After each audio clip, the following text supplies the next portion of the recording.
हामिद मशहूर मियां पोतरू छोड़छे लगन मियां पोतरू छोड़छे लगन। सर्द रात को यह सर उठी हुई आवाज़ उभरी तो नज़ीर डर कर लिहाफ में छुप गया और दादू के साथ लेट गया।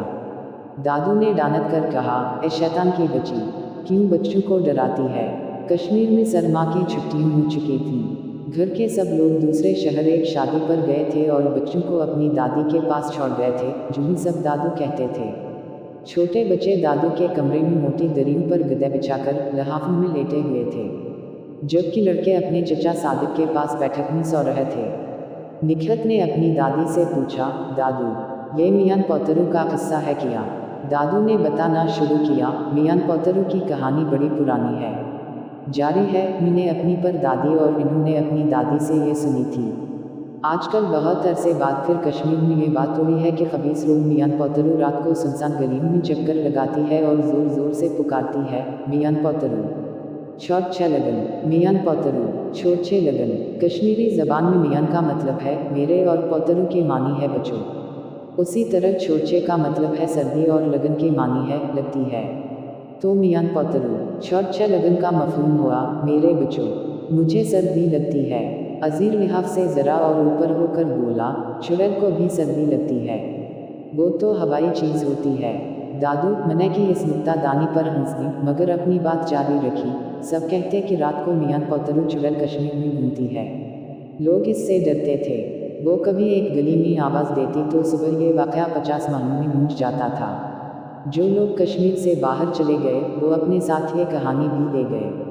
वक्त गुजरता रहा, नस्लें कश्मीर में पैदा होकर ख़त्म होती रहीं और मियां पोतरू आहिस्ता आहिस्ता कश्मीर की तारीफ़ का एक हिस्सा बन गई। आदिल 10वीं जमात में पढ़ता था। वो भी दादी के कमरे में आ गया था। इसने ये बात सुनी तो सवाल किया, दादू, वाक़यात दो तरह के होते हैं, एक तो आंखों देखे और दूसरे सुने सुनाए। इस मियां पोतरू को किसी ने कभी देखा भी है या सीना बसीना रिवायत ही चल रही है? दादू ने पहलू बदल कर अपनी कमर के पीछे एक गाँव तकिया रखते हुए कहा, देखने के भी वाक़यात हुए हैं। अल्लाह बख्शे तुम्हारे दादा को। हमारी शादी के चंद दिन बाद आधी रात को उनकी घोड़ी बलबलाने और रसा तड़वाने लगी। हमारी ऊँख खल गई। तुम्हारे दादा देर तक घोड़ी को पूचका रते रहे, तब वो पूरा सुकून हुई। इन्होंने बताया कि घोड़ी किसी बदरूल से डरी थी।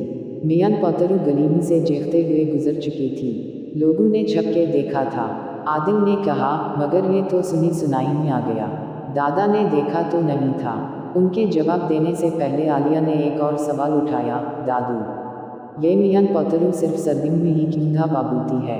इन्होंने कहा, असल शय है सन्नाटा। वो लोगों को सन्नाटे में डराती है।